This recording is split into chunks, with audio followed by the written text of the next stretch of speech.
Hello everyone! Magpalaban na po ko guys. Chicken adobo for today. So, again, open ta sa atong YouTube.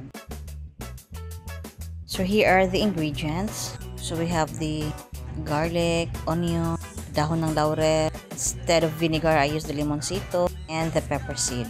I thought the chicken is just right for us. But pagluto na ko kay ni gamay man oy. Sagdi lang, still have to prepare because we have kids. Bali ilahan ning pang balon and at the same time pamahaw na lang po ninamo. So here ato lang gisgis at ang limoncito, pawa sa langsi, and at the same time dali siya mo humok ang manok. Of course garlic and garlic again. Ato lang ni imikos-mikos. I'm just using my bare hands anyways, kami ram sa mga on. And dahon ng laurel to complete the adobo, o diba? So mikos-mikos again and then marinated for 20 minutes. After marinating it, ato na din siyang pritohon. So at this point, nagpainit na ta og kaha oil. And then, ito na ganaman na magsulod sa kaha. And then fried it. Depende rin niyo guys if you want it to be crispy or medyo humok siya for the adobo.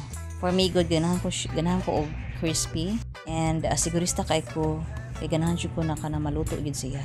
So gina-check gina nako na to make sure everything is cooked. Murag luod kaayo sa kuha kung medyo hilaw-hilaw, di ba? Or humok-humok. Mas lami ang kaon basta medyo crispy ang atong chicken. So here naman na natong prito guys, gamay siya. But no choice, ladies' choice, we have to proceed. So at this point, magisa na ta sa mga lamas for the sauce. Of course, the onions, gisa-gisa lang, the garlic, gisa-gisa lang, and the marinated sauce. Atong tilokon, and then we'll put water in it. Mga 1 glass lang, estimated lang. Usually 1 glass naman na. That. Depende po sa gidaghanon sa imong chicken. And then sugar of course, para mabalance ang lasa. And to make it sweeter, o diba? Para mas yummy. So mikos-mikos lang to make sure na ma-melt ang sugar, and then ato ang pepper seed. Dili dapat kalimtan.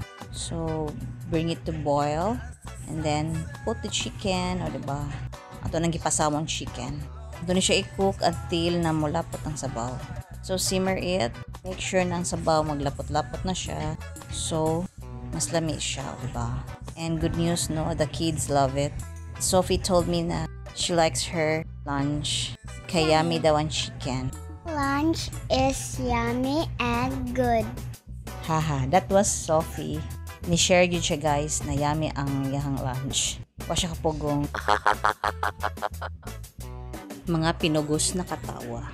Thank you for dropping by. See you in my next vlog.